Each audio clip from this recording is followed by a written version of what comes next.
ওম শান্তি 29 জুলাই 2025 বৰ্ষৰ ঈশ্বৰীয় মহাবাক্যৰ সম্পূৰ্ণ সাৰ কথা।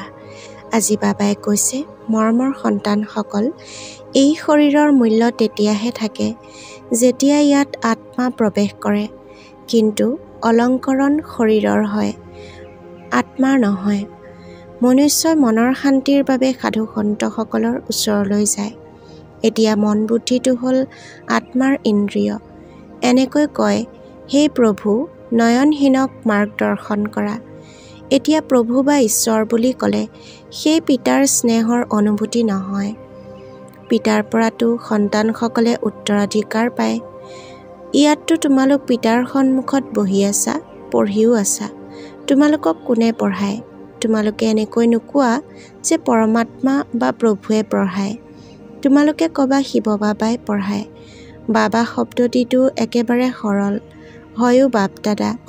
ভক্তি মাৰ্গৰ সকলেতো এটাৰ সলনি অনেক নাম ৰাখি দিছে, আকৌ অনেক মন্দিৰ নিৰ্মাণ কৰি থাকে। বস্তু এটাই, সোমনাথৰ মন্দিৰ কিমান ডাঙৰ, কিমান অলংকৰণ কৰে, মহল আদিৰো কিমান অলংকৰণ কৰি ৰাখে। আত্মাৰতো কোনো অলংকৰণ নাই, তেনেকৈ পৰমাত্মাৰো অলংকৰণ নাই। তেওঁতো হৈছে বিন্দু, বাকী যি অলংকৰণ আছে সেয়া শৰীৰৰ, আত্মা হয়েই বিন্দু। ইমান সূক্ষ্ম বিন্দুৱেতো কোনো ভূমিকা পালন কৰিব নোৱাৰে। সেই সূক্ষ্ম আত্মা শৰীৰত প্ৰৱেশ কৰিলে তেতিয়া শৰীৰৰ কিমান প্ৰকাৰৰ অলংকৰণ হয়। আত্মাটো সাধাৰণ বিন্দু। আত্মাই জ্ঞানৰ তৃতীয় নেত্ৰ পায়।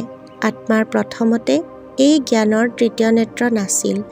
কোনো মনুষ্য মাত্ৰৰে এই জ্ঞান নাই, সেইবাবে জ্ঞান নেত্ৰহীন বুলি কোৱা হয়। বাকী এই চকুটো সকলোৰে আছে। গোটেই জগতত কাৰো এই তৃতীয় নেত্ৰ নাই। তোমালোক হ'লা সৰ্বোত্তম ব্ৰাহ্মণ কুলৰ। তোমালোকে জানা ভক্তি মাৰ্গ আৰু জ্ঞান মাৰ্গৰ কিমান পাৰ্থক্য আছে। এতিয়া তোমালোক আত্মাসকলে পিতাৰ শ্ৰীমত পোৱা। আৰু কোনেও এনেকৈ নক'ব যে মই আত্মাক মত দিওঁ। সেই সকলোতো দেহ অভিমানী হয়। পিতাহে আহি দেহী অভিমানী হ'বলৈ শিকায়। সকলো দেহ অভিমানী। মনুষ্য শৰীৰৰ কিমান জাকজমকতা কৰে। ইয়াততো পিতাই আত্মাসকলকহে চায়। শৰীৰটো বিনাশী, একেবাৰে মূল্যহীন। জন্তুবোৰৰ তথাপি ছাল আদি বিক্ৰী হয়। মনুষ্যৰ শৰীৰটো কোনো কামত নাহে। এতিয়া পিতা আহি মূল্যৱান কৰি তোলে। তোমালোক সন্তানসকলে জানা যে এতিয়া আমিয়েই দেৱতা হৈ আছোঁ। গতিকে এইটো নিচা বাঢ়ি থাকিব লাগে। কিন্তু এইটো নিচাও পুৰুষাৰ্থৰ ক্ৰম অনুসৰি থাকে। ধনৰো নিচা থাকে নহয়। এতিয়া তোমালোক সন্তানসকল বহুত ধনৱান হৈ যোৱা। বহুত উপাৰ্জন হৈ আছে। তোমালোকে ফুলৰ বাগিচা তৈয়াৰ কৰা।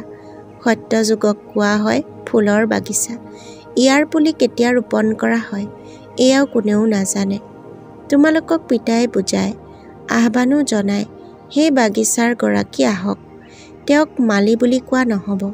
মালি তোমালোক সন্তানসকল হোৱা, যিসকলে সেৱা কেন্দ্ৰৰ তত্বাৱধান লোৱা।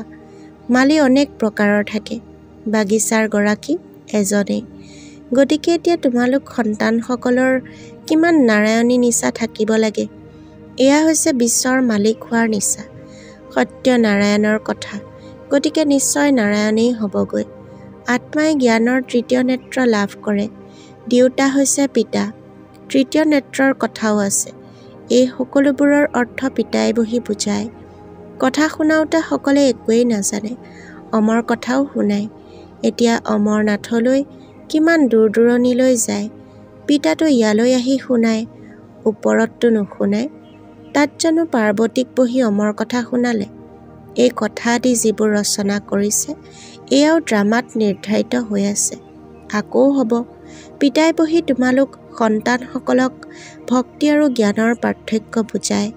এতিয়া তোমালোকে জ্ঞানৰ তৃতীয় নেত্ৰ পাইছা। এনেকৈ কয় নহয়, হে প্ৰভু, অন্ধক মাৰ্গদৰ্শন কৰক। ভক্তি মাৰ্গত আহ্বান জনায়। পিতা আহি তৃতীয় নেত্ৰ দিয়ে, যাৰ বিষয়ে তোমালোকৰ বাহিৰে কোনেও নাজানে। জ্ঞানৰ তৃতীয় নেত্ৰ নাথাকিলে কণা ধুন্ধকাৰী অৰ্থাৎ মায়াত অন্ধ বুলি ক'ব। চকু ভিন্ন প্ৰকাৰৰ হয় নহয়। কাৰোবাৰ চকু অতি শোভনীয় হয়, আকৌ তাৰ ওপৰত পুৰস্কাৰো লাভ কৰে। তেতিয়া নাম ৰাখে মিছ ইণ্ডিয়া, মিছ অমুকী। তোমালোক সন্তানসকলক পিতাই এতিয়া কিহৰ পৰা কি কৰি তোলে? তাততো সৌন্দৰ্য প্ৰাকৃতিকভাৱে থাকে। শ্ৰীকৃষ্ণৰ ইমান মহিমা কিয়? কিয়নো সকলোতকৈ অধিক সুন্দৰ, 1 নম্বৰত কৰ্মাতীত অৱস্থা প্ৰাপ্ত কৰে। সেইকাৰণে প্ৰথম নম্বৰত গায়ন আছে। এয়াও পিতাই বহি বুজায়। পিতাই বাৰে বাৰে কয়, সন্তানসকল মন মনা ভৱ। হে আত্মাসকল, নিজৰ পিতাক স্মৰণ কৰা। যিসকল সন্তানে জ্ঞানৰ তৃতীয় নেত্ৰ পাইছে, তেওঁলোকৰ বুদ্ধি আৰু চলন আদি বহুত পৰিশোধিত হ'ব। ফুলৰ ৰজা থাকে, তেনেকৈ এই ব্ৰহ্মা আৰু সৰস্বতী ফুলৰ ৰজাৰাণী হৈ গ'ল। জ্ঞান আৰু স্মৃতি দুয়োটাতেই তীক্ষ্ণ। তোমালোকে জানা যে আমি দেৱতা হওঁগৈ। মুখ্য 8 ৰত্ন হয়। প্ৰথমে ফুল, তাৰ পাছত যুগলমণি ব্ৰহ্মা সৰস্বতী। মালা সোঁৱৰে নহয়। বাস্তৱত তোমালোকৰ পূজা নহয়, সোঁৱৰণ হয়। তোমালোকৰ ওপৰত ফুল অৰ্পণ কৰিব নোৱাৰে। ফুল তেতিয়াহে অৰ্পণ কৰিব যেতিয়া শৰীৰ পবিত্ৰ হয়। ইয়াত কাৰো শৰীৰ পবিত্ৰ নহয়। সকলো বিহৰ দ্বাৰা জন্ম হয়। সেইবাবে বিকাৰী বুলি কোৱা হয়। এই লক্ষ্মী নাৰায়ণক কোৱাই হয় সম্পূৰ্ণ নিৰ্বিকাৰী। তোমালোক সন্তানসকলক ইয়াত 7 দিন ভাটিত বহোৱা হয়। ভাটিত কোনোবাটো ইটা পূৰ্ণৰূপে পকি যায়, কোনোবাটো কেঁচা হৈয়ে থাকি যায়। মায়া মেকুৰীয়ে বিঘ্ন আনি দিয়ে। তোমালোকৰ অৱস্থাকেই অৱনমিত কৰি দিয়ে। দেহ অভিমান হৈছে প্ৰথম নম্বৰত, তাৰ পাছত অন্য বিকাৰ আহে। মোহো বহুত থাকে। কন্যাই কয়, মই ভাৰতক স্বৰ্গ কৰি গঢ়ি তোলাৰ আত্মিক সেৱা কৰিম। মোহৰ বশীভূত হৈ পিতৃ মাতৃয়ে কয়, আমি অনুমতি নিদিওঁ। এয়াও কিমান মোহ। তোমালোক মোহৰ মেকুৰী হ'ব নালাগে। তোমালোকৰ লক্ষ্য উদ্দেশ্যই হৈছে এয়া লক্ষ্মী নাৰায়ণ। পিতা আহি মনুষ্যৰ পৰা দেৱতা, নৰৰ পৰা নাৰায়ণ কৰি তোলে। তোমালোকৰো কৰ্তব্য হৈছে নিজৰ সমপৰ্যায়ৰ সকলৰ সেৱা কৰা, ভাৰতৰ সেৱা কৰা। তোমালোকে জানা যে আমি কি আছিলোঁ, কি হৈ গ'লোঁ। এতিয়া পুনৰ ৰজাৰো ৰজা হ'বলৈ পুৰুষাৰ্থ কৰা। তোমালোকে জানা যে আমি নিজৰ ৰাজ্য স্থাপনা কৰোঁ। কোনো কষ্টৰ কথা নাই। বিনাশৰ কাৰণেও ড্ৰামাত যুক্তি ৰচি থোৱা আছে। আগতেও ক্ষেপণাস্ত্ৰৰে যুদ্ধ লাগিছিল। যেতিয়া তোমালোকৰ সম্পূৰ্ণ প্ৰস্তুতি হৈ যাব, সকলো ফুল হৈ যাবা, তেতিয়া বিনাশ হৈ যাব। কোনোবা ফুলৰ ৰজা হয়, কোনোবা গোলাপ, কোনোবা নৱমল্লিকা। প্ৰত্যেকেই নিজক ভালদৰে বুজিব পাৰে যে মই আকন নে ফুল। বহুত সন্তান আছে যাৰ জ্ঞানৰ একো ধাৰণা নহয়। ক্ৰমানুসৰিতো হ'বগৈ নহয়। হয়তো আটাইতকৈ উচ্চ, নহ'লে একেবাৰে নিম্ন। ৰাজধানী ইয়াতেই স্থাপনা হয়। শাস্ত্ৰততো দেখুৱাইছে পাণ্ডৱ গলি মৰিল। তাৰ পাছত কি হ'ল একোৱেই গম নাপায়। কথাটো বহুত ৰচিছে, এনেকুৱা কোনো কথা নাই। এতিয়া তোমালোক সন্তানসকল কিমান স্বচ্ছ বুদ্ধিৰ হৈ যোৱা। বাবাই তোমালোকত বহুত প্ৰকাৰৰে বুজাই থাকে। কিমান সহজ, কেৱল পিতা আৰু উত্তৰাধিকাৰক স্মৰণ কৰিব লাগে। পিতাই কয়, ময়েই পতিত পাৱন।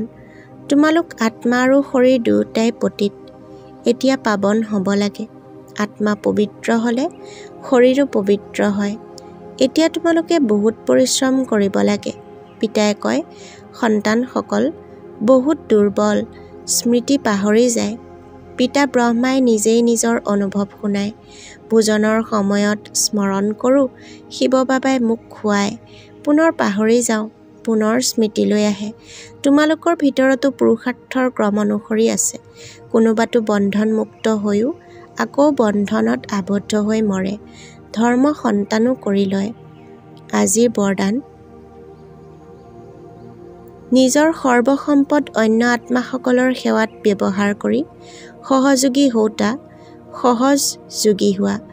সহজ যোগী হোৱাৰ সাধন হৈছে সদায় নিজক সংকল্পৰ দ্বাৰা, বাণীৰ দ্বাৰা আৰু প্ৰতিটো কাৰ্যৰ দ্বাৰা বিশ্বৰ সকলো আত্মাৰ প্ৰতি সেৱাধাৰী বুলি বুজি সেৱাতেই সকলো ব্যৱহাৰ কৰা।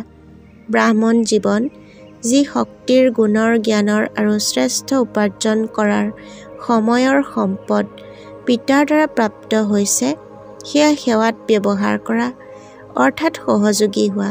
তেতিয়া সহযোগী হৈয়ে যাবা। কিন্তু সহযোগী তেৱেই হ'ব পাৰে যি সম্পন্ন হয়। সহযোগী হোৱা অৰ্থাৎ মহাদানী হোৱা। শ্লোগান: বেহদৰ বৈৰাগী হোৱা, তেতিয়া আকৰ্ষণৰ সকলো সংস্কাৰ সহজে সমাপ্ত হৈ যাব। ওম শান্তি।